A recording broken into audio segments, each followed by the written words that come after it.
Okay, thank you. Today, we're going to talk about medical aid in dying. We're going to discuss the strict eligibility requirements, the safeguards to protect both the patient and all the healthcare providers, the process to get a prescription, the differing opinions about medical aid in dying, the states where it is legal, and the current status for the Florida legislation.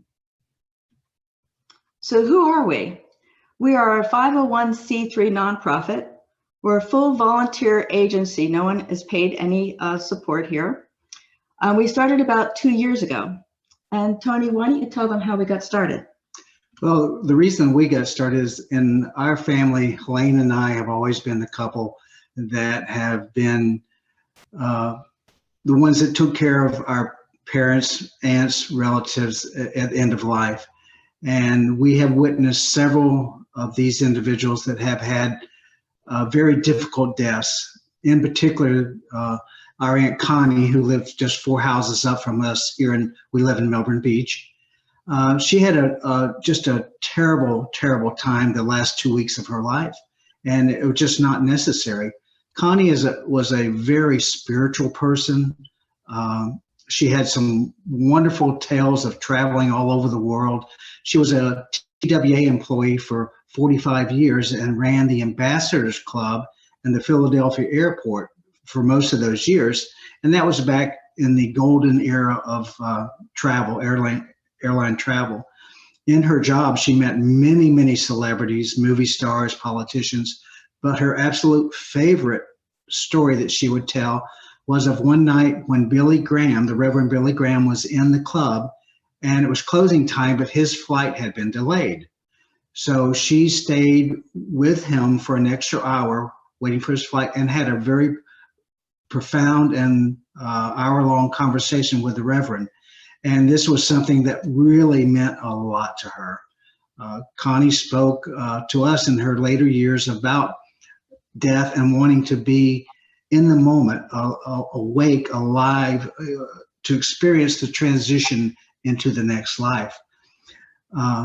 At the age of 96, Connie was already in hospice, enrolled because of a terminal heart condition. And one night she fell and broke her hip and several bones in her back. And at the age of 96, she was not going to go to the hospital for an operation. There just wasn't going to happen. So she was put back in bed, and because she was in hospice already, the morphine was in the house. We started administering that and waited for the hospice people to show up that morning. The problem was, as with a small number of people, the morphine just really doesn't quell the pain and reduce the suffering. And as a side effect, it gave Connie terrible hallucinations. At times, she thought someone was trying to kill her or someone was trying to kill Helene. And we watched this for a little over 2 weeks from the time she fell till she finally passed away. So to me, it goes back to, why was all this suffering necessary? She was already in a terminal condition, and it just wasn't warranted that she would suffer this much. So because of that, what did you do? So after that, we decided there had to be a better way. I took some classes online with Death with Dignity National Center, and that was the impetus for us starting this organization. So we're going to cover, what is medical aid in dying? It's actually a legal medical standard of care that allows someone who is terminally ill, who has the mental capacity to make their own healthcare decisions, and they meet other specific criteria, to request and obtain a medication from their physician that they would, and this is the important part, self-administer to achieve a peaceful death. What aid in dying is not suicide, assisted suicide, mercy killing, homicide, euthanasia, or adult abuse. And that is spelled out in all of the laws, that it states that if someone acts according to the laws, that it's the death certificate will list the underlying disease that caused the death. Currently, there are 10 states plus Washington, D.C. that have these laws. Oregon was the first state in 1997. New Mexico was the latest one in 2021. All of these states have modeled their legislation, their laws, after the original Oregon law. How do these states differ as far as what's the legal requirements in each of the laws? Generally, the difference is in waiting periods. You have to make, in most states, 2 requests for the medication. Some states, like in Hawaii, currently you have to 20 days between your request. Some states it's much less than that, but that's the main difference. The important part is that all of the laws have multiple doctors that will verify that you have a terminal condition and that you're capable of making your own healthcare decisions. Mm-hmm. So what are the legal requirements for eligibility? This is very important because we want to make sure that we being the patient, follows everything to keep ourselves safe. So you have to be first an adult of 18 years of age or older and a Florida resident. You have to be diagnosed as being terminally ill within 6 months of death, which is the same as the hospice eligibility. You have to have the mental capacity to make your own healthcare decisions, and that's a really strict requirement. And you have to be able to self-administer the medication. These legal requirements make it so that people can't say that somebody is coercing you. If you meet these requirements, that means you're making the decision on your own to use medical aid in dying. So are there patient safeguards? Yes, there's a lot of safeguards written into these laws to protect the patients from harm and coercion. First, the mental capacity to make your medical decisions for yourselves. And then you have to make the verbal request twice of your doctor. So you ask your doctor that you would like to have a medical aid in dying prescription, and then you must wait 15 days and ask them again.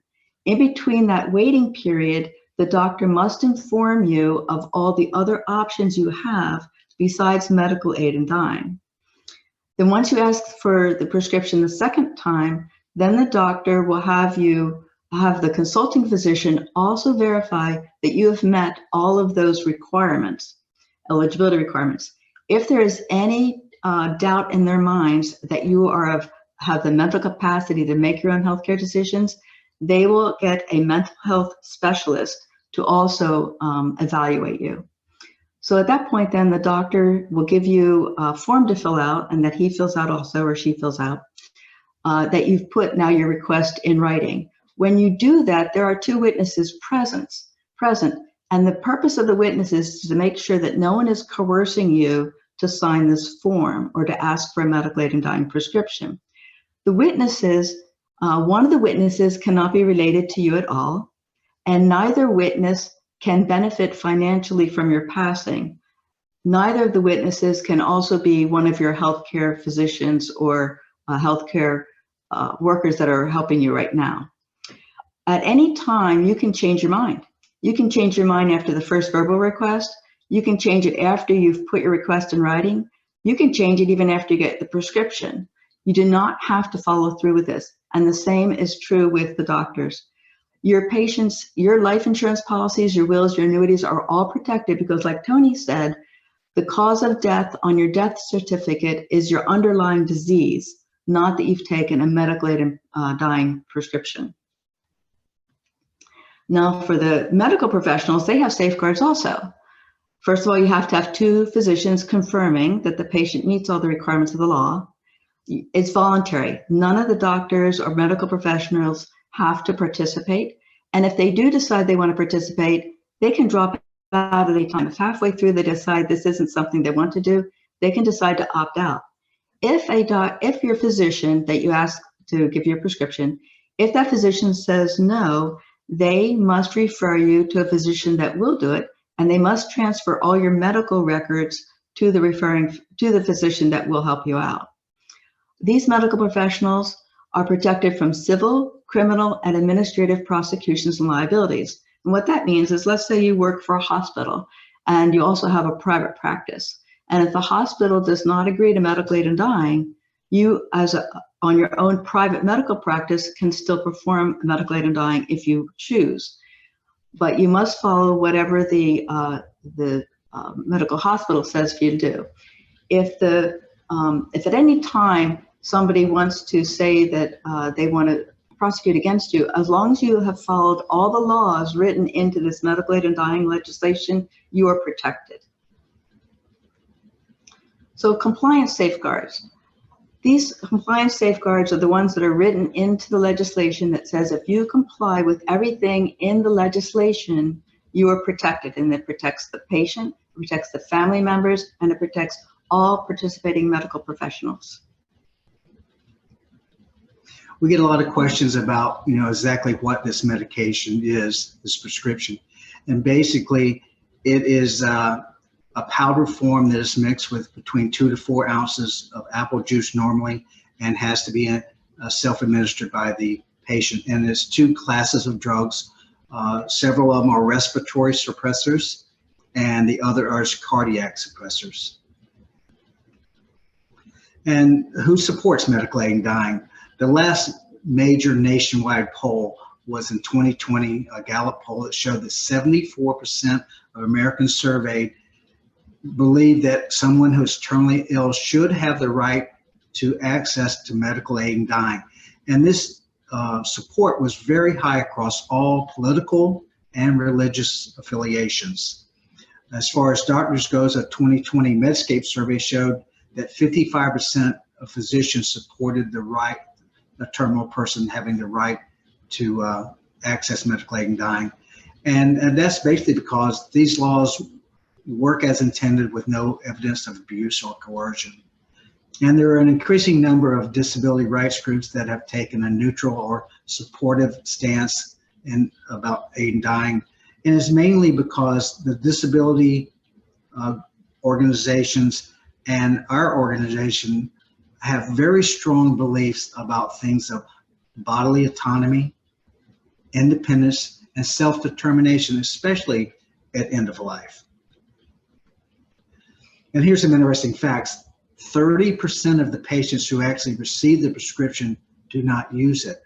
But what they always say that sometimes after years of fighting disease like cancer, just having the prescription on hand gives them that sense of control, that sense of they have some control over the end of their life, and it isn't at the hands of a disease.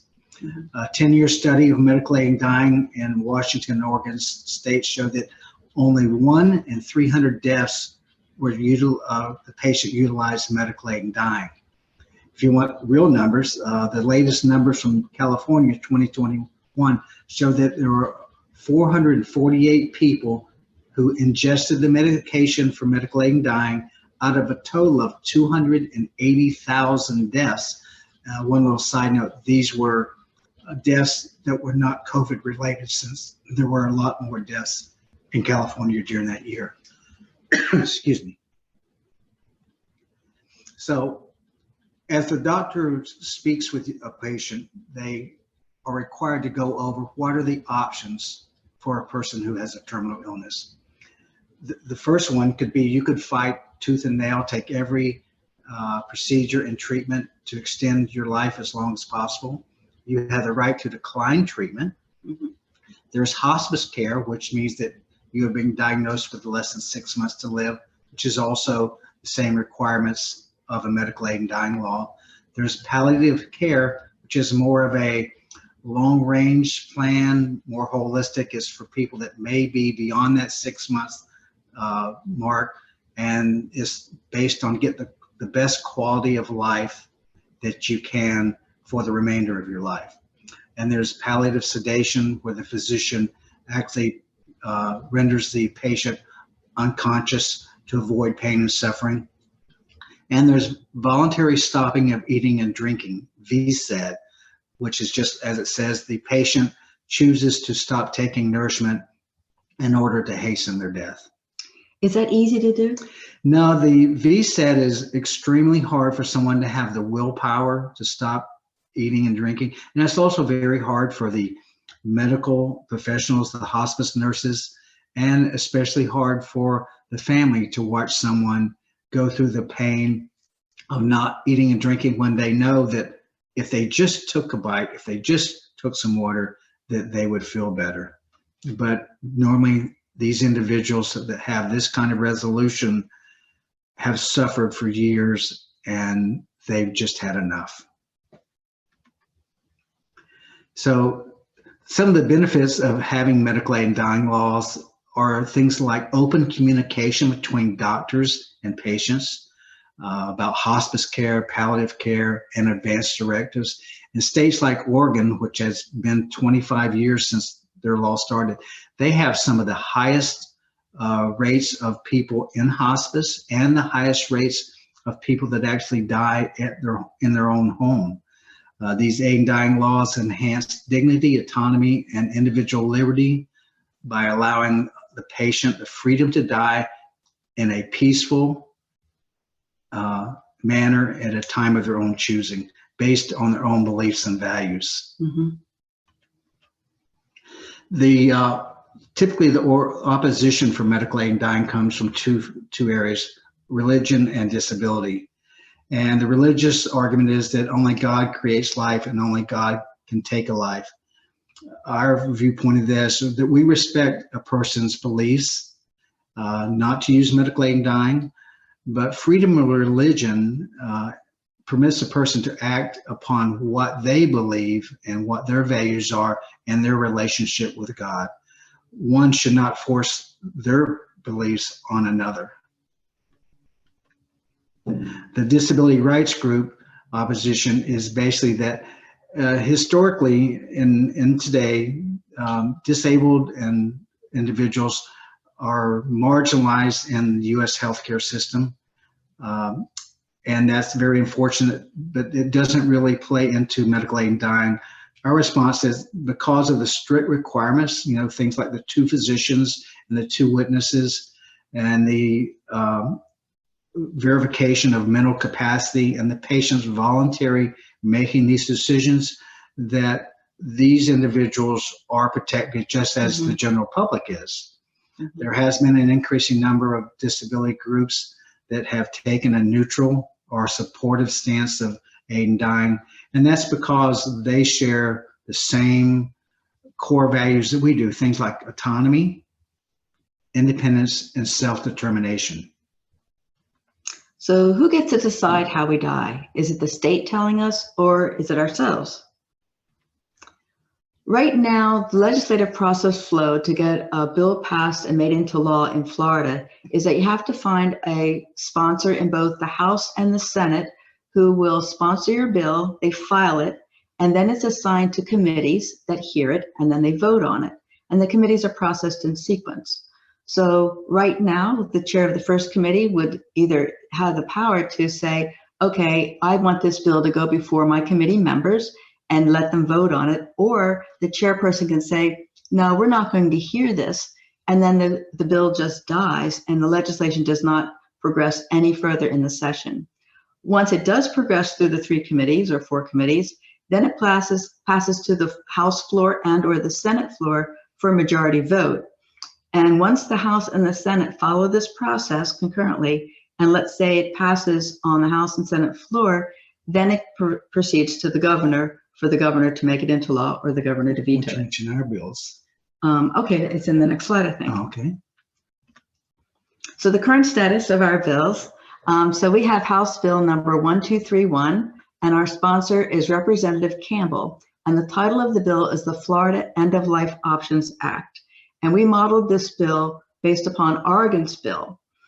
And then our Senate Bill 864, is our sponsor. Our sponsor is Senator Burton. And the title of her bill is called the Death with Dignity Act. Basically, they're one and the same bill, just two different names. Okay, one correction here. The Senate sponsor is Senator Book. Oops, typo, sorry. Thank you. Both of these bills have been assigned to 3 different committees, and they're both sitting in the first committee right now.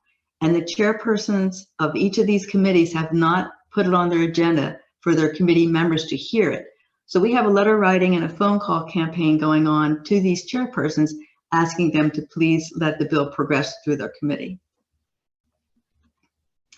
So that's the overview of medical aid in dying, a little bit of an overview of the legislation. On this slide, I'd like to show you our organization's website is floridadeathwithdignity.org. On the homepage of the website, we are putting the current status of where our bill stands in the Florida legislative process. So if you're interested, just keep checking in on that. And also, if you'd like to join our newsletters on that website, there is a place that says join newsletters. We also have a Facebook page where you can follow all of our posts. And at this point, I'm going to stop sharing my screen, and we'll go